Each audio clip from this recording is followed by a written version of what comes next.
Muy buenos días, estimados amigos del Grupo Radio Estéreo Mairano. Hoy es sábado 10 de julio de 2021 y es un grato placer darles la más cordial bienvenida esta mañana de historia. Gracias, muchas gracias por la oportunidad de convivir a través de esta pasión. Soy Luis Alberto Vázquez Álvarez. Levantar la vista a la inmensidad del universo y buscar explicar su origen y desarrollo ha sido el sueño permanente de la humanidad. Desde las cosmogonías mitológicas hasta las científicas que creen conocer las leyes inmutables de todo el universo. Esta es la historia de la cosmología, nuestro tercer programa de esta serie. Y bueno, recuerden, distinguidas damas y caballeros amantes de la historia, que para nosotros escuchar sus opiniones nos enaltece, eleva nuestra calidad humana. Por ello les invitamos a que con toda confianza nos brinden su visión del tema y nos honren con ella. Con mucho agrado damos la más cordial de las bienvenidas a nuestros distinguidos invitados. Luis López Benítez, lo recibimos desde Guadalajara. Él es doctor en física con maestría en física teórica. Fue director del Departamento de Matemáticas y Física del Instituto Tecnológico y de Estudios Superiores de Occidente y actualmente tiene un proyecto muy interesante de Universum Cosmoastrofísica, en donde también ofrece una serie de cursos sobre temas como estos. Luis, muy buenos días. Buenos días, Luis Alberto. Buenos días también a Gabriel. Pues a la orden estamos aquí. Un saludo para toda la gente que nos escucha. Gracias. Gabriel Curiel Flores, ingeniero civil, apasionado de la cultura maya. Además, es investigador en temas de geofísica, astronomía y sismología. Le damos la más cordial bienvenida. Gabriel, ¿dónde andas? ¿Tú estás en la Ciudad de México? No, ahora estoy aquí en Torreón. Buenas tardes, gusto en saludarlos. Y bueno, vamos a tener como fondo musical la cabalgata de las Valquirias de Richard Wagner. Yo quisiera empezar esta charla, esta plática, diálogo, con la aclaración de una serie de términos que generalmente escuchamos. Hoy hablamos de la historia de la cosmología, pero también es común que escuchemos la palabra cosmografía, la palabra cosmogonía, inclusive la palabra de cosmovisión. Yo quisiera pedirle a Luis López, si fuera tan amable, de explicarnos la diferencia, por ejemplo, entre cosmología y cosmografía. Ok, sí, gracias Luis Alberto. Ok, primero es comentar que desde el punto de vista moderno, actual, cuando se habla de cosmología en un ambiente pues, astronómico, especialmente científico, la cosmología es el estudio del universo en su conjunto, del universo a las más grandes escalas que conciben los astrónomos. Eso conlleva el origen, la evolución, el posible destino del universo, ¿sí? Los procesos que está sufriendo, inclusive la forma que tiene el universo, qué geometría tiene, porque esto es parte de la relatividad general, que es la que se usa para describir el universo actual. Entonces, estos aspectos que mencioné, todos ellos, se engloban en el término de cosmología. Entonces, es el estudio del universo a la más grande escala. Por ejemplo, las estrellas no son cosmología, porque las estrellas son objetos demasiado pequeños para la cosmología. En cambio, los supercúmulos de galaxias ya son cosmología. ¿Ok? Por dar un ejemplo. Big Bang es cosmología porque es el origen del universo. Bien. Después, cosmografía es un término que prácticamente no se usa en la ciencia moderna, en la cosmología y en la astronomía modernas, ni en la astrofísica. Más bien, el término se usó, por ejemplo, para los atlas estelares, sí, se llamaban cosmografías a veces, ¿no? La cosmografía de fulanito. Entonces, en un atlas tú veías los dibujos de las estrellas, de los planetas, de la luna y el sol, o sea, todo lo que el hombre a simple vista veía, y como todo eso es el cosmos, ¿sí? Pues era como una descripción del cosmos, entonces entonces la cosmografía de fulanito, la cosmografía de sutanito, ¿sí? Más que nada era como un esquema, un conjunto de mapas estelares con algunas explicaciones, ¿verdad? Con algún texto que trataba de dar una explicación de lo que se veía en esos mapas y dibujos. Entonces, una cosmografía, entre otras cosas, es un pequeñito texto de la astronomía a nivel, al nivel que se conocía en aquel tiempo, ¿no? Entonces, tú lo que ves ahí son mapas de estrellas y como digo, a veces posiciones planetarias, la luna y el sol. Entonces, esas eran las cosmografías. No sé si vamos con Pues podríamos invitar en este caso a Gabriel para que él nos hablara de lo que sería una cosmogonía en particular. Él como amante de los mayas nos podría comentar eso. Sí, claro, con mucho gusto. Los mayas tenían una visión fascinante del universo como ellos lo comprendían en su momento. Los mayas comprendían el universo como el actor principal de todos los fenómenos que sucedían en la Tierra. Y esa cosmología, yo le llamaría cosmología, a mí muy bien organizada, porque los mayas tenían creencias, claro, le daban un matiz religioso en cuanto a que cada astro tenía relación con algún dios y esos dioses eran los que definían qué era lo que iba a suceder en la naturaleza y en las personas. Entonces, en ese sentido, tenemos, por ejemplo, los principales dioses de los mayas era Unaku, dios del sol, el señor de los cielos, la figura principal de los mayas.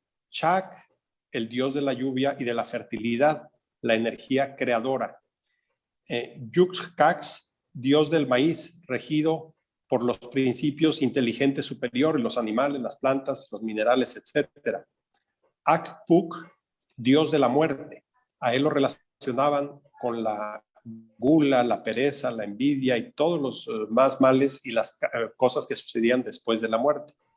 Kawil, dios del fuego, el fuego sagrado interno, la fuerza espiritual. Los mayas entendían al fuego no solo como lo que entendemos nosotros como la lumbre, por llamarle de otra manera. Los mayas entendían al fuego como toda la fuerza interior que tenía cualquier ser vivo o cualquier parte de la naturaleza. Y por último, Ixchel, la diosa de la luna, representada en el principio femenino, la diosa del amor. Hay una pirámide muy bonita en la parte más oriental de nuestro territorio. La parte más oriental de nuestro territorio, al menos que yo conozco, está en la isla de Isla Mujeres, en la punta este de Isla Mujeres. Ahí hay una pirámide muy chiquita en unos peñascos en la orilla de la isla que está consagrada a la diosa Ixchel, diosa de la luna y diosa del amor. Y cuando uno va ahí a islas en la Ribera Maya, cerca de Cancún, y caminas allá a esta pirámide, ves muchísimas formaciones de piedritas alineadas una sobre otra, o de listones de colores que la gente amarra en las ramas de los arbustos que están ahí en el camino y alrededor de la pirámide. Porque muchas personas siguen pues creyendo o en más amplio sentido turístico incluso, cuando van allá y saben que ahí está la pirámide de Ixchel, diosa de la luna, diosa del amor, le van y le piden novio o novia, marido, esposa, lo que sea, y van y amarran un listón. Esto te habla de toda la trascendencia de todas estas creencias de los mayas. Los mayas tienen un libro fascinante que se llama el Popol Vuh, que es el libro sagrado de los mayas, el libro del consejo. Y ahí es donde ese libro del consejo atesora o guarda todas las historias del pueblo quiché. El pueblo quiché es el pueblo maya guatemalteco, pues el más antiguo, el de más, y el pueblo con mayores tradiciones. Este libro del Popol Vuh es el libro sagrado de los mayas y es el libro del consejo porque acumula toda la sabiduría, las tradiciones de la cultura maya, la religión, la astrología, la mitología, las costumbres, las leyendas, que relatan el origen del mundo en esa cosmovisión de la relación de los dioses, de los astros, con lo que le sucede a las personas y la civilización, así como los muchos fenómenos que suceden en la naturaleza. Y es ahí donde los mayas relacionan muy bien los fenómenos que suceden en la naturaleza con los ciclos astronómicos. Y yo creo que aún hoy en día tendríamos mucho que aprender de esta cultura maya y de esta cosmovisión. Excelente, muy bien. Bueno, pues ya después de esta explicación, yo quisiera pedirle a Luis López, al doctor Luis López, que nos platicara acerca de la historia de la cosmología sobre todo, pues, no sé, en los últimos siglos y ya prácticamente en los 2 últimos. ¿Cómo no? Luis Alberto, pues mira, la cosmología actual, como ya comenté brevemente hace un momento, está basada en la teoría general de la relatividad de Einstein. Sin embargo, podríamos hacer un comentario de una cosmología, es decir, un modelo cosmológico. Modelo cosmológico es un modelo del universo. Sí, ya digamos en la era científica, que sería el de Newton, ¿no? Que sería el más sobresaliente de comentar antes de la relatividad, que fue pues, a principios del siglo pasado, ¿no? 1916. De hecho, el primer modelo cosmológico ya con relatividad en 1917. Pero si nos remontamos a la época de Newton, ¿sí? En este caso sería finales del siglo XVII, principio del XVIII, Newton se preguntó una cosa. ¿El universo, el espacio del universo es finito o infinito? Si es finito y está lleno de estrellas, ¿sí? Y como él ya sabía la mecánica newtoniana que había publicado en su obra, que para muchos es la obra más monumental en la historia de la ciencia, se llama Los Principios Matemáticos de la Filosofía Natural, publicado en 1687, y sabía también la teoría de la gravitación, de la gravedad. Entonces, uno no se puede imaginar un montón de estrellas o de cuerpos celestes ahí fijos. No se puede. Si tú pones dos objetos fijos, se van a atraer. Entonces, yo no me puedo imaginar que hay un montón de estrellas y no se hayan atraído. Entonces, decía Newton, ¿por qué no se han atraído entre sí y hubieran colapsado entre todas? ¿Sí? Entonces, la única salida que se le ocurrió fue pensar en un espacio infinito, o sea, el espacio del universo es infinito y lleno uniformemente de estrellas, es decir, las estrellas están muy distribuidas uniformemente, se dice también homogéneamente, están distribuidas en todos lados. De esa manera no habría un centro o un lugar específico hacia donde colapsar. Es decir, cada estrella estaría rodeada por otras estrellas que la atraerían, pero si yo tengo una estrella que me atrae a la derecha, va a haber otra estrella a la izquierda y entonces ya me puedo quedar en mi lugar porque se compensan las atracciones. Si tengo una estrella arriba, va a haber otra abajo que se compensan y así sucesivamente. Entonces yo puedo mantener un, un universo así. Sin embargo, él mismo se dio cuenta que ese universo era muy inestable. Con que tú muevas poquito, como él decía, con que pase un cometa, me echa a perder todo. Sí, me desarregla todo y entonces él se dio cuenta que el universo era inestable y no pudo resolver esa paradoja. Digamos, ahí quedó. Claro, tampoco la cosmología era lo que más le quitara el sueño, ni fue de sus trabajos principales, ¿no? Entonces, ahí queda. Sí, y entonces pasaríamos nosotros, como decía, a la primer modelo cosmológico ya moderno, que sería el de Einstein de 1917. Usando la relatividad general, las ecuaciones de campo de la gravitación, ¿sí? Hace un modelo, pero resulta que, fíjense, cuando él empezó a hacer ese modelo, y aquí viene una de las cosas más interesantes, cuando él empezó a hacer ese modelo, se dio cuenta que sus matemáticas le indicaban que el universo tenía que ser dinámico o contraerse o expandirse, o sea, como que tenía que estar en movimiento los objetos que están dentro del universo. Entonces él le intrigó mucho eso porque nadie había oído hablar de que eso existiera. Él consulta a los astrónomos y los astrónomos le dicen, pues que sí, estamos hablando de 1917, ¿eh? Los astrónomos dicen que sí, que no, que no hay ningún movimiento, así un movimiento de conjunto del universo, sino que hay estrellas, pero pues hay estrellas que se mueven, algunas sí se alejan, otras se acercan, otros, pero poquito, que en general se puede considerar en promedio que no hay movimiento. Entonces Einstein dijo, no, entonces el universo es estático, según dicen los astrónomos. Entonces algo está mal en mi teoría. Y lo que hizo fue modificar sus ecuaciones para que le pudieran salir en un universo estático. Y es donde introduce la famosa constante cosmológica. ¿Ok? Y así, entonces él presenta el primer modelo ya con un universo estático, pero con la primera novedad ya, el universo tenía una geometría esférica. Ya no era un universo como el de Newton, o sea, no era un universo euclidiano. En particular, la suma de los triángulos, perdón, la suma de los ángulos de un triángulo, de los ángulos internos, ya va a dar más de 180 grados, no 180. Esa fue la novedad del primer modelo.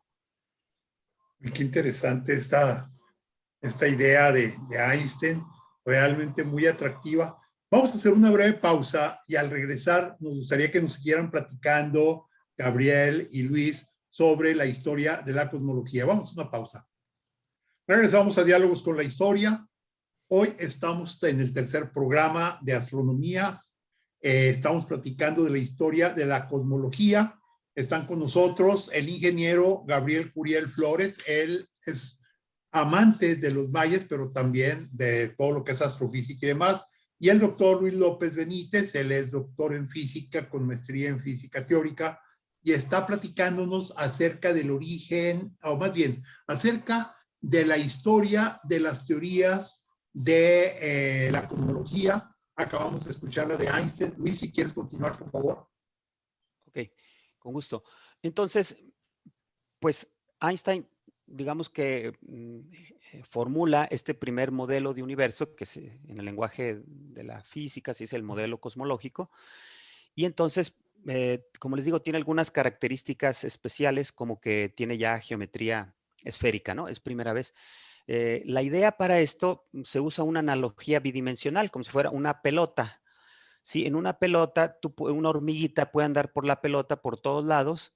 Nunca va a encontrar alguien que la detenga porque la pelota está lisa, ¿verdad? Nunca va a encontrar un borde, nunca va a encontrar una frontera que digas, no, pues aquí se acabó el universo. No, ella se mueve por todos lados. Sin embargo, su universo es finito. O sea, la superficie, el área de la superficie esférica es finita, no es infinita. Así era el primer modelo cosmológico de Einstein. Finito, pero sin fronteras ni bordes. Eso solamente lo puede dar la teoría general de relatividad, ¿no? Que te permite geometrías no euclidianas. Bien. Sin embargo, 5 años después, en 1922, un matemático, principalmente también era meteorólogo ruso, que trabajaba en la Universidad de San Petersburgo, Alexander Friedman, ya usamos los nombres acá, bueno, quién sabe cómo se lo dirán ellos exactamente, vamos a decirle así, Alex para los cuates, ¿verdad? Friedman.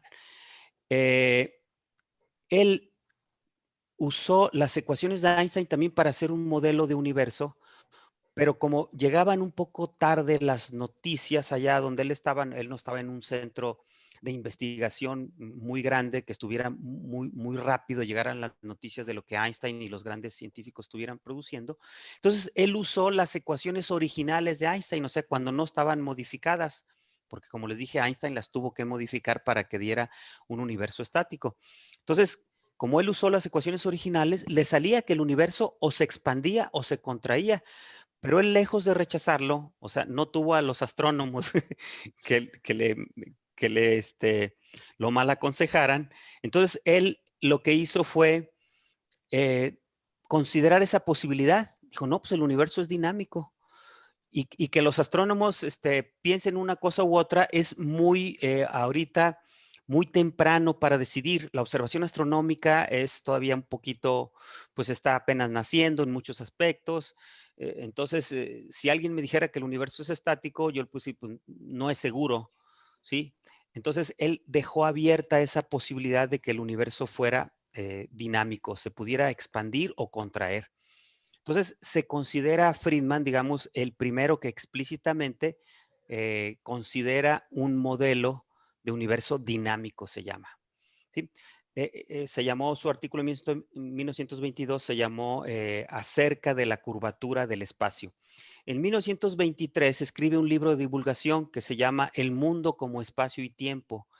Y ahí él da rienda suelta un poco a muchas posibilidades. Como es un libro de divulgación, se permite más cosas, claro, basadas en sus estudios. Y entonces empieza a hablar de universos, por ejemplo, que se pueden expandir y contraer, universos oscilantes, ¿sí? Inclusive cita algunas cosas que él había leído por ahí de conceptos de los hindúes, ¿verdad? Donde Brahma, hay un día y una noche de Brahma y que el universo es como una inhalación y una exhalación de Brahma, cosas de ese estilo, ¿no? Entonces, pero ya nos está hablando de un universo dinámico. Resulta que para 1900, 29 nos trasladamos ahora a Norteamérica. Digamos que los físicos teóricos como Einstein y un poco como Friedman y algunos otros más, Eddington, de Sitter, etcétera, que no vamos a hablar mucho de ellos, estaban en Europa y los astrónomos observacionales estaban en Norteamérica. Estaba medio separado esto, ¿no? Los europeos no sabían nada de observaciones y los norteamericanos no sabían nada de teoría. De hecho, casi nadie dominaba la teoría general de la relatividad en Norteamérica, o nadie. Entonces, de este lado se hacían observaciones. Entonces tenemos al famoso Edwin Hubble, sí, el astrónomo de Monte Wilson en California, así se llama Observatorio de Monte Wilson, pues que tenía el telescopio más grande del mundo, ¿no? El famoso telescopio Hooker de 2.5 metros de diámetro. Imagínate un telescopio que tiene 2.5 metros de diámetro. Y entonces ahí él empezó a estudiar, ¿verdad? Ya había un otro que había descubierto que las galaxias parecía que se alejaban de nosotros. ¿Sí? Lo que hizo Hubble fue corroborar eso con mejor equipo, pero sobre todo medir las distancias a las galaxias, algo que no habían hecho los anteriores. Solamente medían las velocidades, porque es más fácil medir las velocidades que las distancias. Las velocidades se hacen con espectroscopía, o sea, con la pura luz que nos están aventando, uno puede saber con qué velocidad se mueven, el famoso efecto Doppler, pero aplicado a la luz. ¿Sí? En cambio, medir distancias es mucho más complicado, ¿no? En ese caso, había que usar estrellas variables, se llaman estrellas cefeidas en las galaxias para saber a qué distancia están. Y esas no siempre es fácil encontrarlas, sobre todo para galaxias ya un poco lejanas. Por más que esas estrellas estén ahí, son demasiado débiles para los telescopios de la época. Pero él logra darse cuenta entonces finalmente que las galaxias se están alejando y que mientras más distantes están de nosotros, más a prisa se alejan de nosotros. Esta es la famosa ley de Hubble. Mientras más distante está una galaxia, más a prisa se aleja de nosotros. Entonces él descubre que se están alejando. Entonces está como quien dice corroborando una de las posibilidades de Friedman. Claro, para entonces Friedman había muerto, él murió en 1925, de hecho murió prematuramente, murió a los 37 años. Algunos dicen que precisamente como era meteorólogo subió en globos sin suficiente protección, etcétera, se enfrió, se enfermó y murió. Realmente se truncó una carrera científica pues muy prometedora, ¿no? Era pues un hombre de mucha creatividad. Entonces ya Friedman no vivía para 1929, pero Einstein sí. Entonces Einstein se da cuenta de eso, le duele mucho, ¿verdad? No haber él predicho la expansión del universo, porque a él sus ecuaciones se lo decían ya, pero tuvo la genial idea de consultar a los astrónomos y los astrónomos le dijeron que el universo estaba estático y entonces él lo que hizo fue, entonces está mal la teoría. Entonces modificó su teoría. Pero él lo podía haber hecho. Fíjense cómo Einstein podía haber descubierto la expansión del universo sin necesidad de verla. O sea, con lápiz y papel y con mucha inteligencia, ¿verdad? Entonces, él declararía unos pocos años después que meter la constante cosmológica había sido el error más grande de su vida.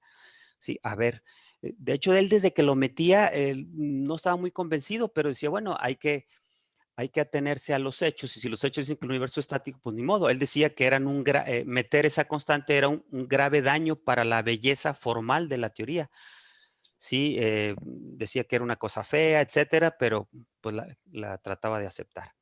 ¿Ok? Entonces ahí se descubre formalmente la expansión del universo. Ahora bien, eso de que se tome como la expansión del universo no fue tan rápido, digamos, no se llegó tan rápido a este concepto y mucho menos por el mismo Hubble, ¿no?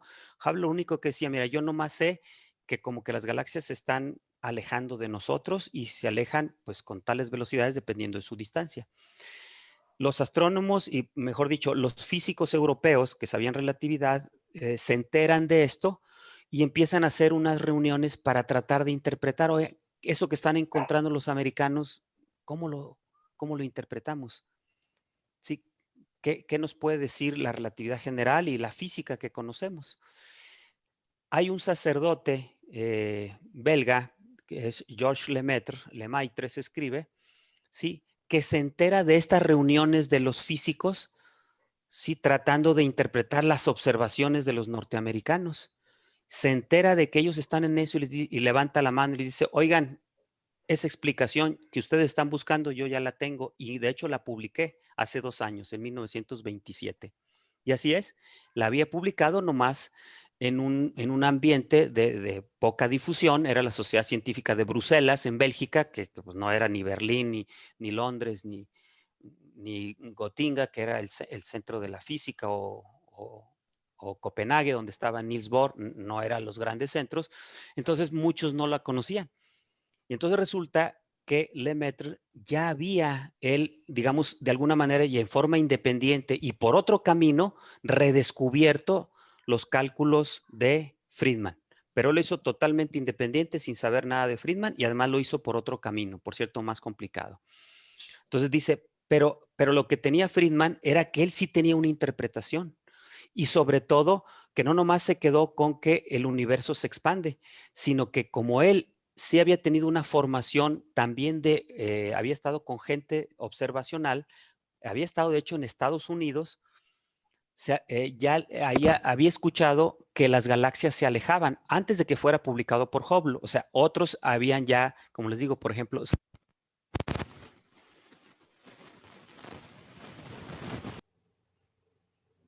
entonces, lo novedoso de Lemaitre fue que él, como había estado en Norteamérica y conocía de que ya otros hablaban de que las galaxias parecía que se estaban alejando de nosotros, entonces en su modelo matemático, ¿sí? Explica ese alejamiento de las galaxias. Se llama corrimiento al rojo de las galaxias. Es un término un poquito técnico, es decir, los astrónomos cuando estudian a las galaxias ven que la luz de la galaxia, ¿sí? Se va como enrojeciendo.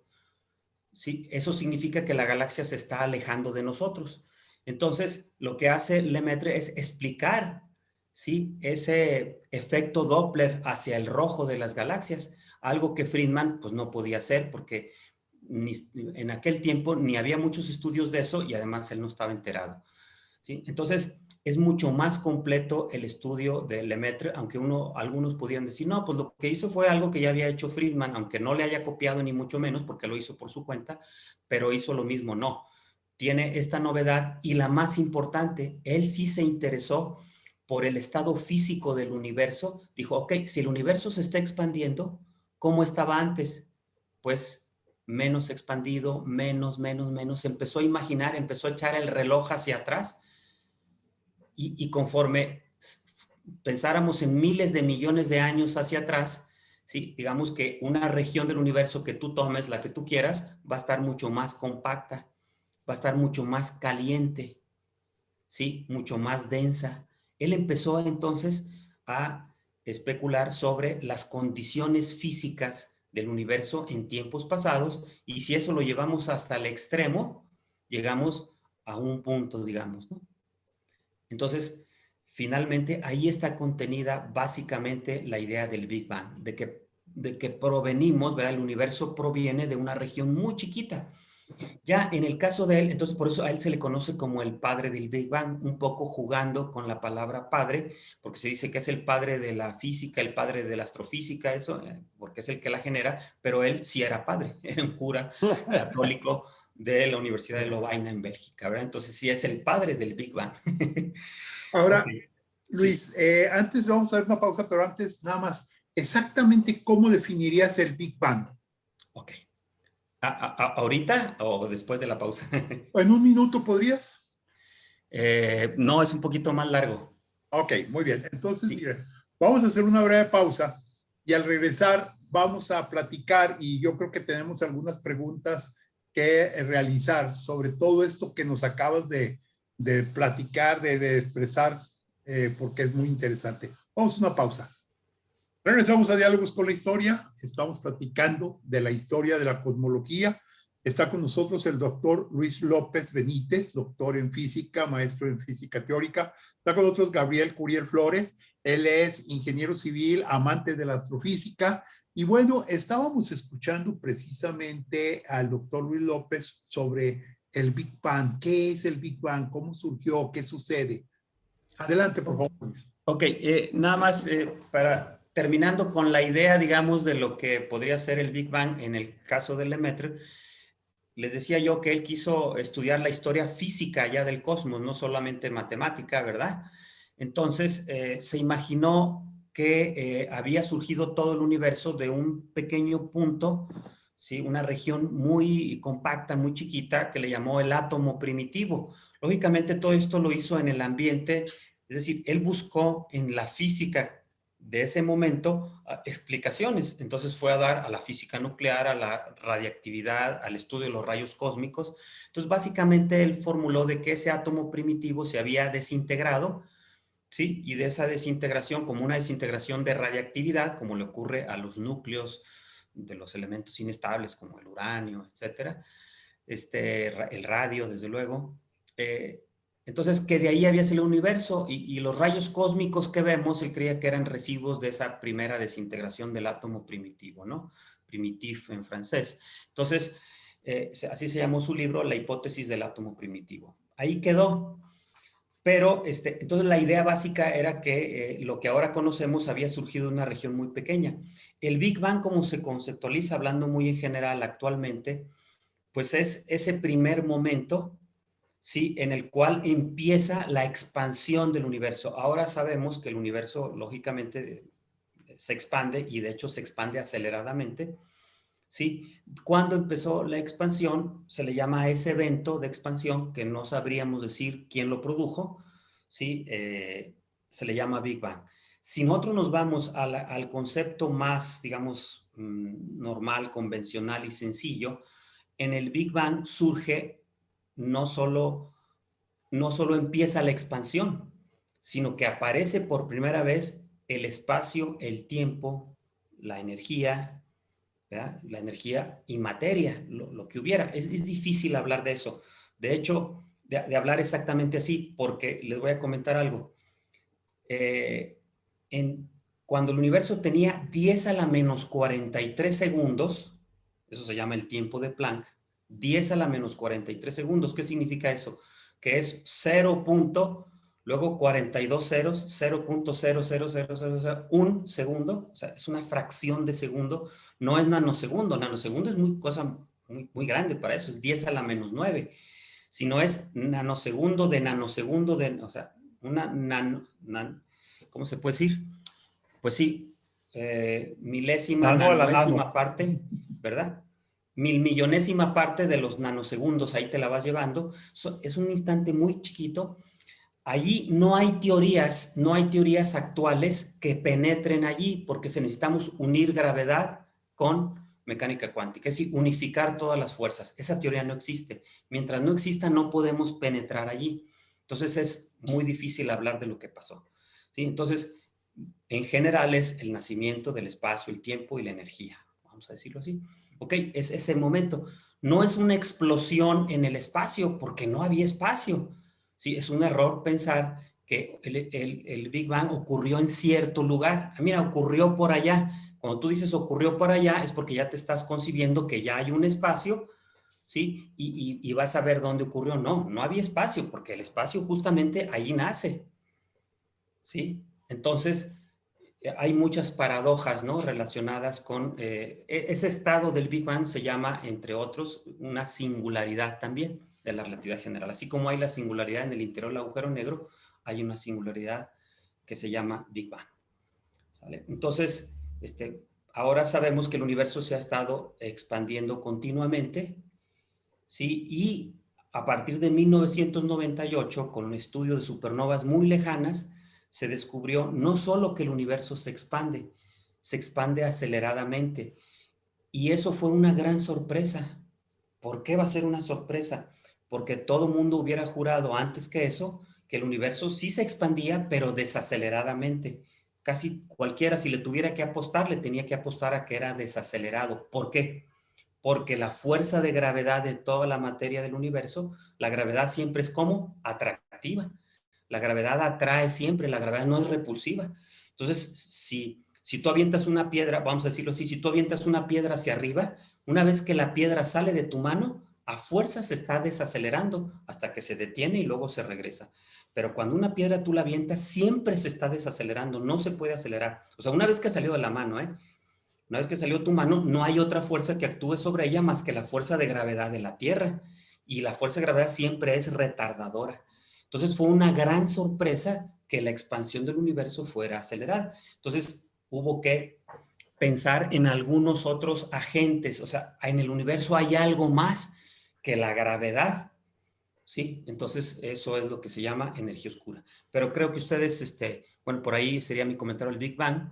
Ustedes tenían algunas preguntas, me decían, ¿verdad? Gabriel, adelante, tenías comentarios. preguntas. Siempre que me he reunido con astrónomos o geofísicos, a mí me gusta mucho, quizá desde que era niño, cuestionarme lo que no entiendo, como cualquier persona, no se trata de ninguna gracia, sino simplemente me pregunto. Y entonces yo le he preguntado a muchas personas en algunas universidades y demás con las que me he reunido, y nadie me ha sabido responder, y creo que Luis López ahorita está respondiendo lo mismo que he escuchado tantas veces.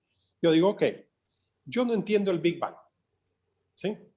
Ni creo tanto en el Big Bang, pero bueno, no se trata aquí de argumentar si creemos o no creemos en el Big Bang y cómo se demuestra y demás. Yo solo pregunto una cosa, si el Big Bang es un evento cosmológico de todo el universo junto, que inició hace 13.800 millones de años. Vamos a poner una fecha, aunque no sea exacta, ni lo podamos saber a precisión. 13.800 millones de años. Está perfecto, sí. Yo siempre les preguntaba, ¿qué había hace 15.000 millones de años?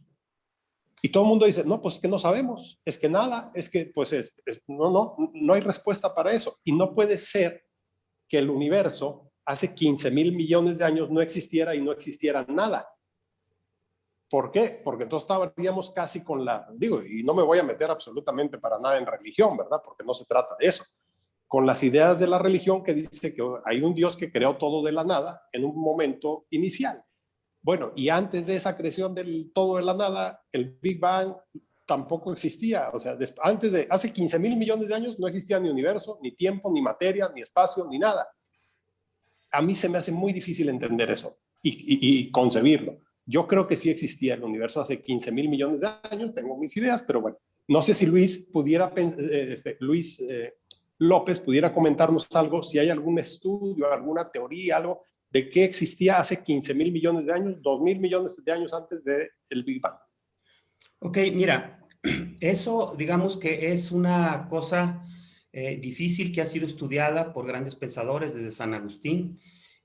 Kant mismo habló de esas cosas. Son cosas que hasta cierto punto pudieran rebasar estrictamente el estudio científico, porque si uno acepta que el Big Bang es el nacimiento del espacio y del tiempo, si uno acepta eso, y ahí sería la discusión, yo no lo acepto o yo sí lo acepto.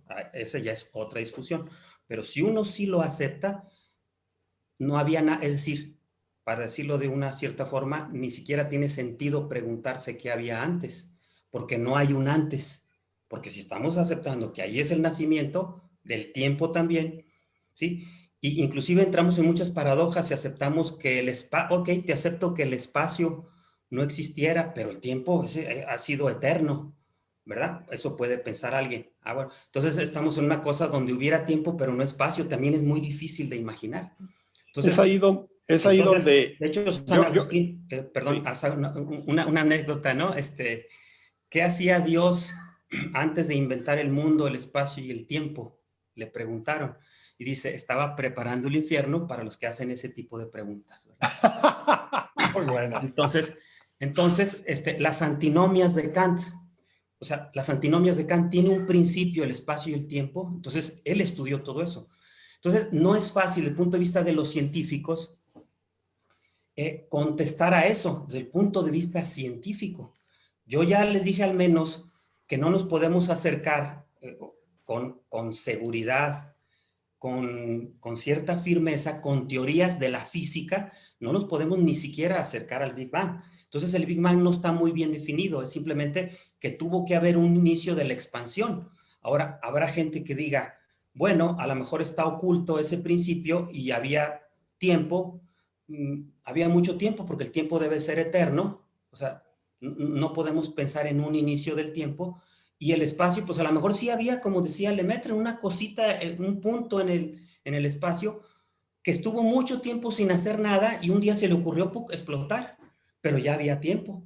En ese caso la respuesta sería, pues no había nada más que una especie de átomo primitivo como el de Lemaitre, que así vivió miles de millones de años hasta que un día sí se le ocurrió explotar y fue hace 13.800 millones de años, ¿no? Entonces, ahí de todas maneras seguirían habiendo preguntas. Oye, ¿por qué no hacía nada esa cosita antes de 13.800 millones de años? Ok, claro, que hay gente que habla, yo tengo de hecho 2 libros que los dos se llaman igualito, de autores diferentes, antes del Big Bang. ¿Sí? Son especulaciones de otro tipo, ¿verdad? Hablando de teorías un poquito más complicadas, ¿no? Cosmología cuántica y eso. Pero así, hablando en el sentido, digamos, habitual de los conceptos, pues hasta ahí es donde, digo, a menos que haya una pregunta específica, es hasta ahí más o menos hablando en general cómo se concibe, ¿sí? Entonces, el punto está en si uno puede concebir un inicio del tiempo. De hecho, a Einstein se le critica porque él pensaba que el universo no solo era estático, sino eterno. El hecho de que hay una expansión te lleva al concepto de que hubo un momento en que inició. Fíjense cómo un fenómeno que es espacial lleva a un concepto que es temporal. Es interesante. Así fue como Hubble, que fue el primero que se le ocurrió. Fue el primero que más bien se atrevió a dar un valor de edad del universo.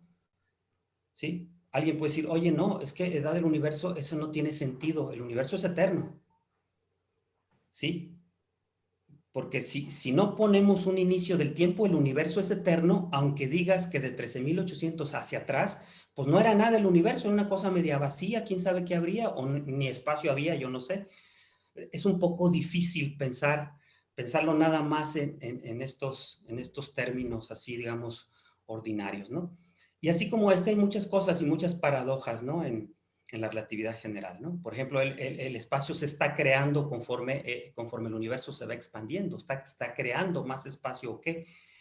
Sí, el espacio, bueno, es un concepto que acepta la relatividad general, que el espacio es curvo, pero el espacio es curvo, pero sin necesidad de estar en un espacio de más dimensiones, ¿sí? Sino que la relatividad general considera las 3 dimensiones espaciales y solamente el tiempo como cuarta dimensión, pero nada más usa 3 dimensiones espaciales. Sin meternos en teoría de cuerdas que tiene 10 dimensiones o supercuerdas que tiene 11, ¿no? Sí. Para allá iba, pero Gabriel, adelante. Tengo otra pregunta que siempre he tratado de entender y me gustaría que Luis López también nos ayudara a comprender un poquito.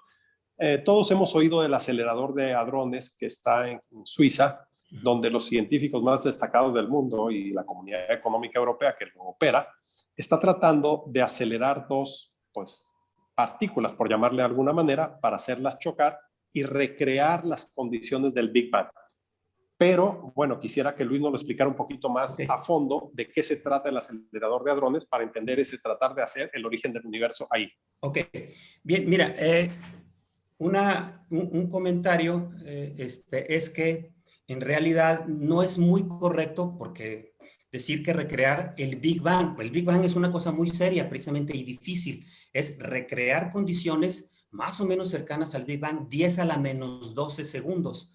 Y la idea básica es esta, conforme uno va yéndose hacia atrás cerca del Big Bang, ¿sí? La densidad de energía es muy grande. Sí, hay más energía, las partículas que ya hubiera se mueven muy rápido, la radiación es muy intensa, ¿sí? Rayos gamma, rayos X, etcétera. ¿Sí? No sé, Luis Alberto, ¿cómo vamos con el tiempo? Bueno, pues se nos está acabando el tiempo, no sé si realmente hay muchos aspectos que me gustaría más adelante poder platicar, porque siempre que escucho yo todo esto me gusta mucho, me atrae bastante. De hecho, por ejemplo, yo pues, en el doctorado llevé una materia relacionada con este tema, ni más ni menos, pero también llevé las teorías de los filósofos de la naturaleza griegos de los siglos 5, 6, 7 antes de Cristo. Sí, los presocráticos. Encuentro que esa capacidad humana, me sorprende la capacidad humana me sorprende la capacidad de aquellos filósofos como Zenón de Lea, que tenía sus maneras de ver el universo y de pronto encontrar que algunas explicaciones que el doctor Luis López nos acaba de dar me están recreando precisamente esos filósofos. Has hablado de las antinomías de Kant, que es otro de los aspectos importantes. La verdad es que el tiempo ya se nos acabó y pues dejamos pendiente, porque me gustaría pensar en breve en la posibilidad de tener un programa donde analizáramos algunas teorías filosóficas con todo este avance tecnológico, inclusive con todas las teorías de Stephen Hawking, que bueno, acaba de fallecer hace pocos meses, pero nos dejó algunas ideas muy buenas. En 2018, falleció, sí. ¿Perdón? 2018. 2018. Bueno, pues sí, ya hace 3 años. Doctor Luis López Benítez, muchísimas gracias por esta serie y pues esperamos muy pronto volver a tener oportunidad de dialogar contigo. Muchas gracias, al contrario, gracias a ustedes, Luis Alberto, gracias, Gabriel, por las preguntas interesantes. Eso vuelve pues mucho más ameno y profundo, digamos, la discusión, ¿verdad? Y el intercambio.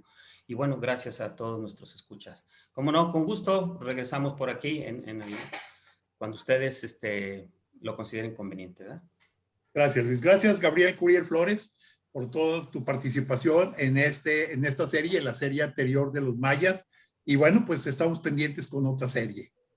Muchas gracias, Luis Alberto. Muchas gracias, Luis López, por tu participación y por tu disposición, porque en el momento que te invitamos, muy atentamente dijiste sí, me gusta mucho difundir el conocimiento y pues se te agradece mucho.